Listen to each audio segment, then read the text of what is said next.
پاکستان کے سیاسی اور سماجی منظرنامے پر آج جو انتہائی دو اہم قسم کی تبدیلیاں رونما ہوئی ہیں، اور ان میں سے ایک تبدیلی انتہائی دردناک اور کربناک ہے، اس کے حوالے سے میں آپ سب سے مخاطب ہوں۔ تو پہلے ہم بات کر لیتے ہیں تحریک لبیک پاکستان، جو کہ ایک مذہبی سیاسی گروہ ہے، اور جماعت کو اس کو میں پراپرلی اس لیے نہیں کہوں گا کیونکہ ان کی کوئی اتنی زیادہ فٹ پرنٹ نہیں ہے الیکٹورل، ان کا زیادہ فٹ پرنٹ جو ہے وہ پریشر گروپ کے طور کے اوپر ہی ہے۔ تو تحریک لبیک پاکستان اس کے ورکرز کے ساتھ مریدکے کے اندر جو پنجاب پولیس نے جس قسم کا ایکشن کیا، جس طرح کی ڈسٹربنگ ویڈیوز سامنے آ رہی ہیں، اس میں سے کتنی مصدقہ ہیں اور کتنی غیر مصدقہ، اس کے بارے میں ابھی وثوق سے کچھ نہیں کہا جا سکتا۔ جو ٹی ایل پی کے گروپس ہیں، جو ٹی ایل پی کا سوشل میڈیا ہے، اور ویسے بھی عموماً سوشل میڈیا پر جس طرح کی ویڈیوز سامنے آ رہی ہیں کہ ورکرز وہاں نہتے پڑے ہوئے ہیں، خون میں لتھڑے ہوئے، اور ان کے ساتھ تشدد کیا گیا باقاعدہ، اس طرح کی ویڈیوز بھی سامنے آ رہی ہیں جہاں پولیس کی جانب سے فائرنگ کی گئی ہے، اور ڈائریکٹ فائرنگ کے نتیجے کے اندر، ایکسچینج آف فائر کے نتیجے میں اس طرف سے بھی ظاہر ہے کچھ نہ کچھ مزاحمت کا سامنا کیا گیا تھا، لیکن یہاں سے زیادہ فائرنگ کی گئی ہے۔ اب ٹی ایل پی والے کہہ رہے ہیں کہ ان کی جو اموات ہیں ورکرز کی وہ بہت زیادہ ہوئی ہیں، اور سعد رضوی صاحب بھی زخمی ہیں، لیکن یہ میں آپ کو اس چیز کی تصدیق کرتا چلوں کہ پاکستان کے ایک نامور صحافی منصور علی خان، انہوں نے اپنے ایک ریسنٹ ویلاگ میں یہ کہا ہے کہ ان کا آئی جی پنجاب ڈاکٹر عثمان انور سے رابطہ ہوا ہے، اور اس رابطے کے اس لیے انہوں نے یہ رابطہ کیا تھا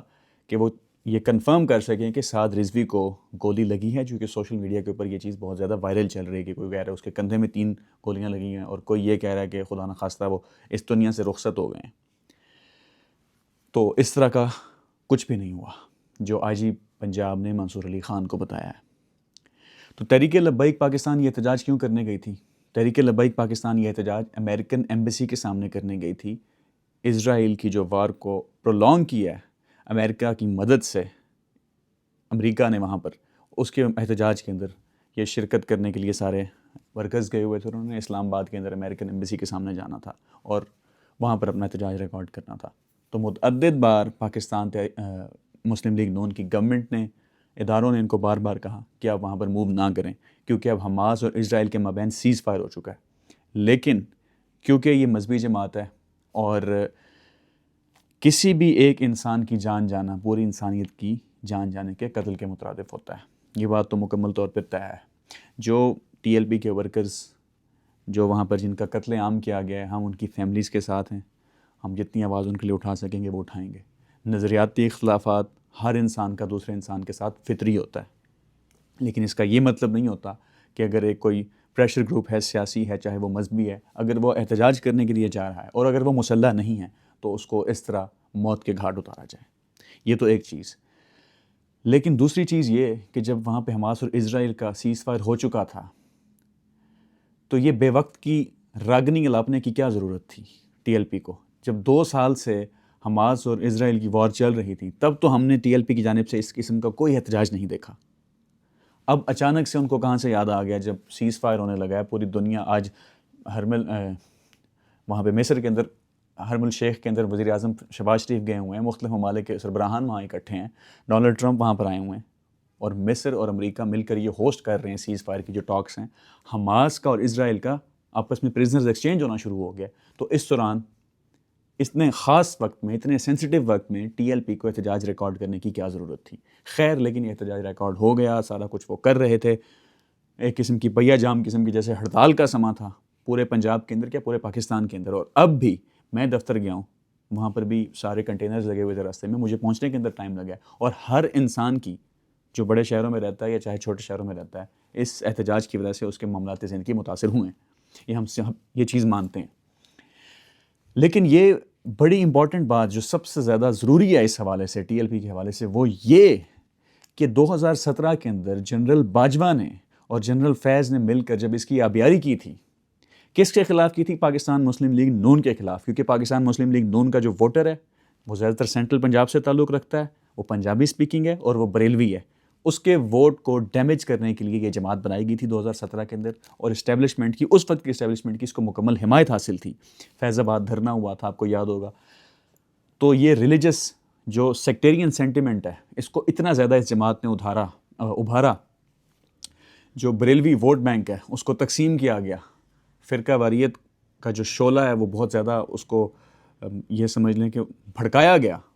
اس کے نتیجے میں کیا ہوا؟ ہم جتنے مرضی اختلافات کریں خواجہ آصف کی جو ان کی تند مزاجی ہے، ان کی شعلہ بیانی ہے ان سے، لیکن ان کے چہرے پر سیاہی پھینکی گئی، کسی ٹی ایل پی کے ورکر نہیں پھینکی تھی۔ احسن اقبال جو اس وقت وزیر داخلہ تھے، غالباً وزیر داخلہ نہیں تھے، ڈیولپمنٹ کے وزیر تھے، ان کو ایک ریلی کے اندر فائر مارا گیا ان کے بازو کے اوپر، اور وہ آج تک کہتے ہیں کہ میں وہ فائر کیری کرتا ہوں۔ تو اس قسم کے مشتعل کارکنان ٹی ایل پی کے اس وقت ہو چکے تھے، اور یہ سلسلہ آگے بھی جاری رہا۔ پاکستان تحریک انصاف کی گورنمنٹ کے دوران بھی وہ وقتاً فوقتاً آ جاتے تھے سڑکوں کے اوپر، اور ان کے پھر اموات بھی ہوتی تھی ٹی ایل پی کی۔ تو ٹی ایل پی کو بھی یہ سوچنا چاہیے کہ وہ کیوں، کن کے اشاروں پر اور کیوں بار بار متعدد بار سڑکوں کے اوپر آ کر احتجاج کرتے ہیں، آخر اس کا مقصد کیا ہوتا ہے، اور اتنا اچانک کیوں کرتے ہیں؟ جب سب معاملات ٹھیک ایک کسی جانب جاتے ہوئے نظر آ رہے ہوتے ہیں تو وہ کیوں سڑکوں پر آ جاتے ہیں؟ اور دوسری چیز اس حوالے سے وہ یہ بہت ہی ضروری بات ہے، سمجھیں کہ یہ اس معاملے کی سب سے ضروری بات ہے۔ جب آپ مذہب جیسی مقدس چیز کا استعمال سیاسی اور عسکری طور پر کریں گے تو سماج کا قتل ایسے ہوگا جیسے آج ہوئے ہیں مرید کے اندر۔ تعداد کتنی ہے اس حوالے سے میں کچھ نہیں کہہ سکتا۔ تو یہ اس کا عملی مظہر تھا، مذہب کے سیاسی اور عسکری استعمال کا جو مظہر تھا سماجی قتل کی صورت میں سامنے آیا ہے۔ کس طرح لوگوں کو وہاں پر قتل ہوئے ہیں وہاں پہ لوگ، اس کے بارے میں ہم ڈیبیٹ کر سکتے ہیں کہ ان کے ساتھ یہ سلوک اتنی بار ان کو وارن کرنے کے بعد کیا گیا تو اس حد تک نہیں جانا چاہیے تھا، اسٹیٹ کو خون نہیں بہایا جانا چاہیے تھا۔ اس حد تک میرے خیال میں اور جو میرے ویورز ہیں وہ سب متفق ہیں، لیکن ایسا نہیں ہونا چاہیے تھا۔ اب اسٹیٹ کو یہ چاہیے، ارباب اختیار کو یہ چاہیے، جو بالادست طبقے ہیں ان کو یہ چاہیے کہ اس طرح کے جو پریشر گروپس اسٹیبلشمنٹ بناتی ہے ان کو اپنے کنٹرول میں رکھنے کے لیے، جب کسی بھی ایک سیاسی پارٹی جو برسر اقتدار ہوتی ہے ان کی گورنمنٹ کو ٹاپل کرنے کے لیے یا کسی بھی اور مقصد کے لیے جب ان گروپس کو نکالا جاتا ہے تو ان کو اب کنٹرول کرے، ان کی جو سیاسی قوت ہے، ان کی جو مذہبی قوت ہے اس کو تسلیم کرے۔ لیکن اس طرح کے احتجاج پر بار بار وہ آتے ہیں، اس چیز کو سر جوڑ کر بیٹھنا چاہیے ارباب اختیار کو کہ اس کو کس طرح ختم کرنا چاہیے اب، کیونکہ یہ وہ جماعتیں نہیں ہیں جو مکمل طور پر ایک اکثریت کی نمائندگی کرتی ہیں۔ خیر، اب ہم دوسری نیوز کی طرف آتے ہیں جو انتہائی امپورٹنٹ ہوئی ہے، وہ یہ خیبر پختونخوا کے اندر سہیل آفریدی جو ایک ینگ فائر برانڈ قسم کے پولیٹیشین ہیں، خیبر باڑہ سے ان کا تعلق ہے، ایک مڈل کلاس فیملی سے، وہ آج عمران خان کے کیونکہ نامزد کردہ وزیر اعلیٰ تھے، آج وہ ووٹنگ ہوئی ہے ان کی اور 90 ووٹ حاصل کر کے وہ کے پی کے پی ٹی آئی بیکڈ وزیر اعلیٰ بن چکے ہیں۔ علی امین گنڈا پور کا اس کے اسنا میں استعفیٰ جو ہے، جو ان کے کزن ہیں فیصل کریم خان کنڈی، آپ کو یہ بھی حیرت ہوگی کہ یہ رشتہ دار بھی ہیں آپس میں، جتنا یہ لڑ رہے ہوتے تھے خیبر پختونخوا کے گورنر فیصل کریم کنڈی اور سابق وزیر اعلیٰ علی امین خان گنڈا پور، یہ آپس میں کزنز بھی ہیں۔ اب اتنی عجیب بات ہے کہ اس ووٹنگ کے لیے جو یہ ہوئی ہے، اس سے پہلے اپوزیشن نے واک آؤٹ کر لیا وہاں سے کہ ہم یہاں بیٹھیں گے نہیں کیونکہ یہ اللیگل ہے جی ووٹنگ، کیونکہ پچھلے جو وزیر اعلیٰ ہیں ان کا استعفیٰ ہی قبول نہیں کیا فیصل کریم خان کنڈی نے۔ اب پہلے تو یہ دونوں آپس میں لڑ رہے ہوتے تھے، فیصل کریم خان کنڈی اور علی امین گنڈا پور، اب اچانک سے یہ کیا ہو گیا جی، فیصل کریم خان کنڈی نے کہا جی میں اس کا استعفیٰ ہی ایکسیپٹ نہیں کروں گا۔ اور بھائی تم تو چاہتے تھے کہ یہ حکومت ہی نہ کرے، تو پھر اس کا استعفیٰ تو فوراً ایکسیپٹ کرو نا، تم اتنا ٹائم کیوں لگا رہے ہو تم؟ اس کا مطلب یہ ہے کہ غیر آئینی اقدام یہ ہے کہ آپ ایک وزیر اعلیٰ جس کو آپ شروع سے یہ کہتے آئے ہیں کہ یہ ایک نااہل وزیر اعلیٰ ہے، یہ گورن نہیں کر سکتا، آپ اس کو نکالنے کے لیے کہتے رہے ہیں، آپ گورنر راج تک لگانے کی باتیں کرتے آئے ہیں، اور اب اس نے جب استعفیٰ دیا ہے with in the bloc of N I اپنے لیڈر کے کہنے کے اوپر، عمران خان کے کہنے کے اوپر، تو آپ کیوں نہیں ایکسیپٹ کر رہے اس کو؟ اب آپ یہ کیوں کہہ رہے ہیں جی سائن ایک جیسے نہیں ہیں؟ اس نے کوئی بینک کی درخواست تو جمع نہیں کروائی، یا کسی تھانے کچہری کے اندر تو نہیں گیا ہوا کہ سائن میچ نہیں ہو رہے اس کے، وہ وزیر اعلیٰ ہے صوبے کا۔ تو خیر، جس طرح سے بھی کر کے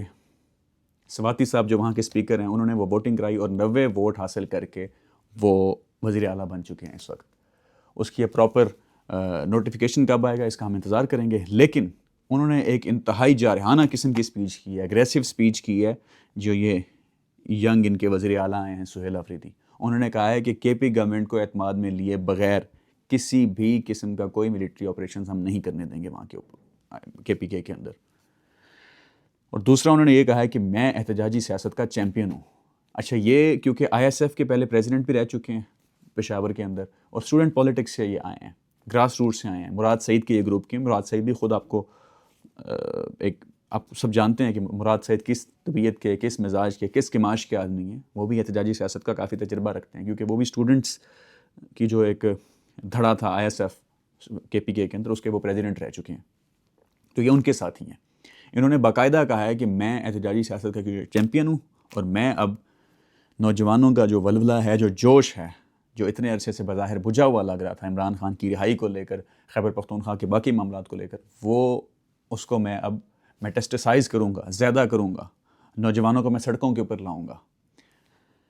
اب KPK کے اندر مختلف چیلنجز ہیں. سب سے بڑا چیلنج وہاں پہ سیکیورٹی کا ہے، پھر گورننس کا ہے. سیکیورٹی کا چیلنج اس لیے ہے کیونکہ TTP تحریک طالبان پاکستان کے جو فائٹرز ہیں، جو افغانستان سے افغان طالبان کی مدد سے آپریٹ کرتے ہیں، وہ صدرن KPK کے اندر مختلف قسم کے دہشت گرد اٹیکس کے اندر ملوث ہیں، اور ان کو افغان طالبان بیک کرتے ہیں. ریسنٹ جو بارڈر کلیشز اسکرمشز ہوئے ہیں، اس کے اندر افغان طالبان اور TTP نے جوائنٹ وہاں سے اٹیکس لانچ کیے پاکستان کی ملٹری کے اوپر، جس کے جواب میں ان کو واپسی سبکی کا بھی سامنا کرنا پڑا. یہاں پر بھی جوانوں کی شہادتیں ہوئی ہیں، لیکن وہاں پر بھی کافی اچھا خاصا نقصان کیا ہے پاکستان کی ملٹری نے ان کو پہنچایا. اب سب سے بڑا چیلنج تو وہاں ہے سیکیورٹی کا. صدرن KPK کے اندر لوگ کہتے ہیں کہ عصر کے بعد آپ ٹریول نہیں کر سکتے، وہاں کے لوکلز بھی نہیں جا سکتے، اتنی سیکیورٹی کے ایشوز ہیں. تو سیکیورٹی کے حوالے سے میرا ایک عام پاکستانی شہری کا یہ ماننا ہے کہ پاکستان کی ملٹری اسٹیبلشمنٹ کو اور خیبر پختونخوا کی حکومت، جو فی الحال تو انتہائی مخاصمت ہے دونوں کے بیچ میں، عمران خان کے ریزسٹنس، مزاحمت کے سٹانس کی وجہ سے، جو بارڈر اسکرمشز ہوئے ہیں، افغان طالبان نے جو اکٹھے مل کے TTP کے ساتھ اٹیکس لانچ کیے ہیں خیبر پختونخوا کے اندر، بلوچستان کے اندر، وہ انہوں نے مل کے لانچ کیے ہیں. تو یہ سب سے بڑا سیکیورٹی چیلنج ہے خیبر پختونخوا کی گورنمنٹ کے لیے اور سیکیورٹی اسٹیبلشمنٹ کے لیے. اور دوسرا جو چیلنج ہے وہ ہے گورننس کا. گورننس کے چیلنج کو حل کرنے کے لیے خیبر پختونخوا کے نئے وزیر اعلیٰ نے کوئی خاطر خواہ بات نہیں کی.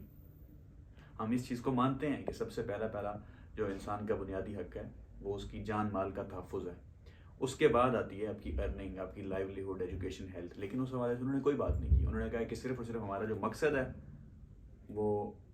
افغان پالیسی کے اندر ٹویک کرنا، اس کو اسٹیبلشمنٹ کے ساتھ اس حوالے سے بات چیت کرنا. اور دوسرا انہوں نے کہا عمران خان کی رہائی. ٹھیک ہے، بالکل مقاصد دونوں ٹھیک ہے. ان کا ایک لیڈر اسیر ہے جیل میں، اور دوسرا افغانستان کے اندر جس طرح کی پالیسی چل رہی ہے جس کی وجہ سے عام لوگ بھی اس کا شکار ہو رہے ہیں. لیکن گورننس کے حوالے سے بھی ان کو بات کرنی چاہیے تھی.